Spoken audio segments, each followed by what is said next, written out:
Hello everybody, my name is Suyash. You're watching Mind Body Spirit. Today I'm going to answer a question that recently I'm being asked a lot. And that question is that Suyash, on this channel, you've told us about so many law of attraction processes, so many law of attraction techniques.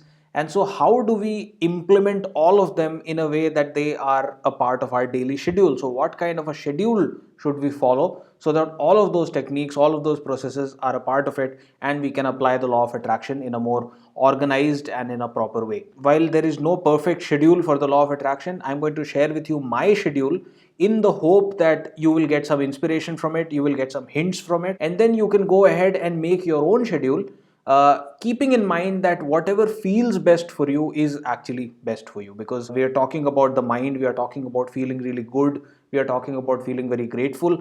And so if you have to copy my schedule and it is inconvenient for you, that's going to be counterproductive, right? So this video is just to give you a hint of what kind of a schedule you can follow. It's going to be a pretty short video. I highly recommend you to watch it till the end, and let's get started.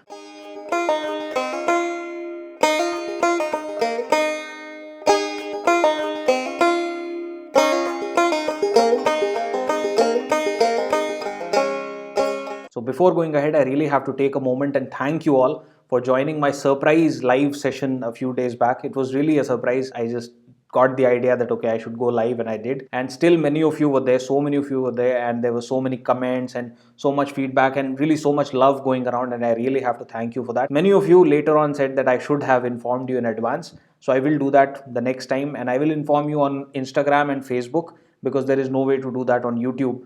And so I recommend you to follow me on Instagram and Facebook. My profile links will be somewhere on the video right now. So go ahead and follow me on both of them once you're done watching this video. So talking about the schedule, let's just jump right into it. When I get up in the morning, before getting into any kind of work, so before I answer any emails, before I return any calls, or before doing any work related stuff, I make sure that I first meditate, and I have already told you that I meditate with the Heartfulness system. So about 1 hour in the morning, I just close my eyes and get within myself and meditate. How to meditate, how you can also learn the Heartfulness system, well, I'll leave a link below in the description. You can go ahead and check out the Heartfulness Masterclasses, which can tell you how you too can meditate just like me. Once I've done meditating for about 1 hour, I just go about my day. I don't really have any sort of a schedule as far as meditation and the law of attraction is concerned till the evening. In the evening, when I'm done with my work, I do the cleaning meditation, which is again a part of the Heartfulness system. It will be taught to you on the second day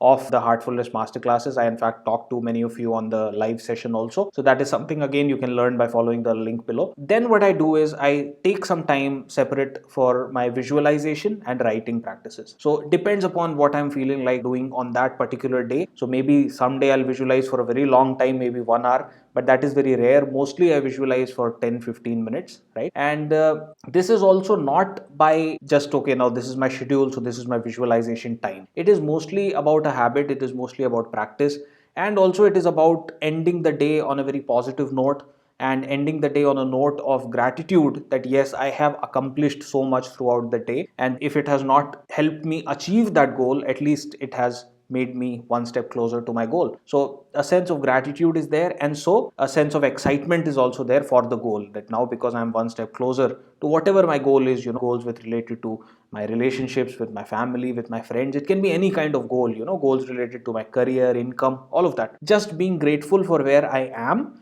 and then getting that excitement to really visualize what I am going to achieve in the near future. So maybe what I'm going to achieve by the end of this month, and also what I'm going to achieve by the end of the year, something like that, right? So that is the time when I mostly get the inspiration from within to just close my eyes and visualize. And once I'm out of that visualization, what I do is I start writing. And in one of my videos where I talked about how to really make the law of attraction fast, how to make it work really rapidly for you, I actually told you that one of the good ways to do that is to combine processes, right? So once I'm done with visualization, I start with writing, because I'm just out of visualization and my mind is already sort of in that feeling where it is actually recognizing my vision as reality. The mind doesn't know whether I'm actually experiencing it or it is just a vision, it is just make believe, right? So I make use of that and I actually harness that and I give it more power by then again writing about all of those goals that I want to achieve in the present tense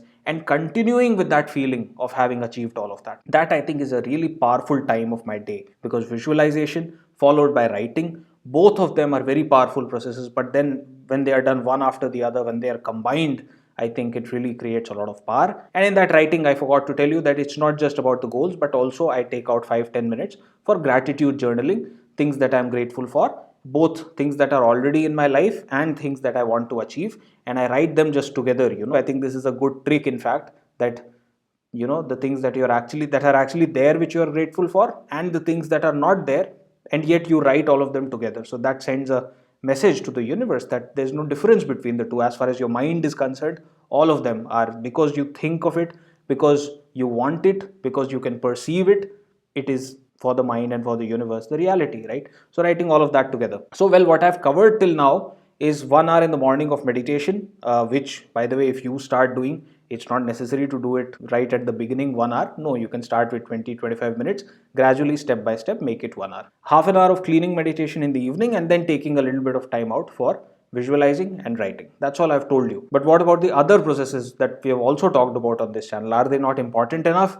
Well, of course they are. We have also talked about gratitude. We have also talked about affirmations and vision board and all of these. I hope I'm not forgetting any. But my point is that now those processes you don't need to actually have a separate time of the day for. In fact, even visualization, whenever I am in a chauffeur driven car, or maybe a bus, or maybe a flight, any kind of transportation system where I am not driving, I use that time mostly to visualize, right? I can just close my eyes. I'm not driving. I don't have to drive. Instead of looking at the traffic, and instead of being irritated by how badly everybody is driving, why not just use that time to go within myself and to visualize for the goals that I want to achieve?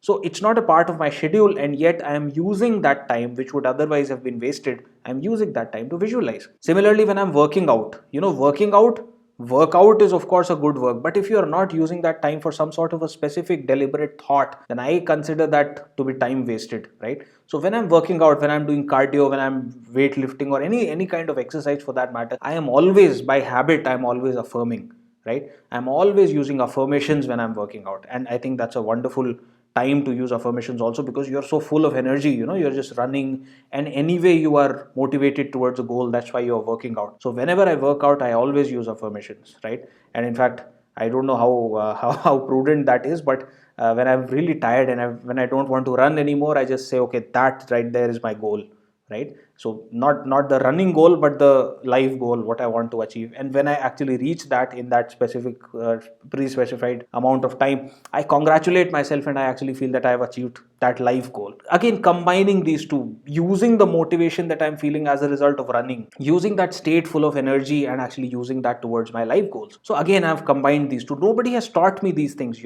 I just started doing that because I was really excited about the law of attraction. I was really excited about my goals, and I just discovered these things. One of the tricks is that whenever you are feeling really good, use that. You may be feeling good because of something completely different. Use that feeling for the law of attraction, right? Because when you're feeling really happy for whatever purpose, if you can just connect that with your goal, the universe, the mind doesn't know why you're happy. It just knows that you are happy, right? So you can connect the two, and you can combine the power of both of them together. Again, when talking about the vision board, you don't need to really set aside a time that, okay, for this half an hour I'll be focusing on my vision board. No, in my video about the vision board itself, I told you that place the vision board somewhere right in front of you. So my work desk, maybe I'll place the vision board right in front of me. And so whenever I'm just thinking, hey, what should I reply to this guy? How should I reply to this email? And I'll just look up, and there's my vision board.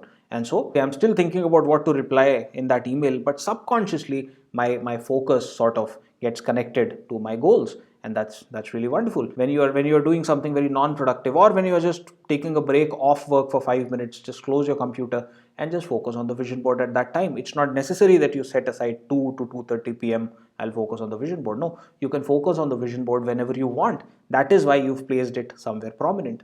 And so I think let's not get too stuck up on the schedule, right? As far as meditation is concerned, well, the best time to do the meditation is in the morning, so that's when I do it. The best time to do the cleaning meditation is in the evening, so that's when I do it. And when I do the cleaning meditation, I feel very light, and I feel so relaxed after doing that really sets the tone for my evening, and that really brings within me a lot of positivity, because everything that I've accumulated, all kinds of negativity throughout the day, I lose that. So the best time to do that is in the evening. But for everything else, you can just remember that, okay, I have to do these things. And when you remember, you will yourself figure out what is the best time for you to do it? When is the time where you feel like doing those things the most? And gradually a schedule will be made. My point is that don't obsess too much over what kind of a schedule should I have. Just start anywhere. If it feels perfect, well, that's great, that's part of your schedule.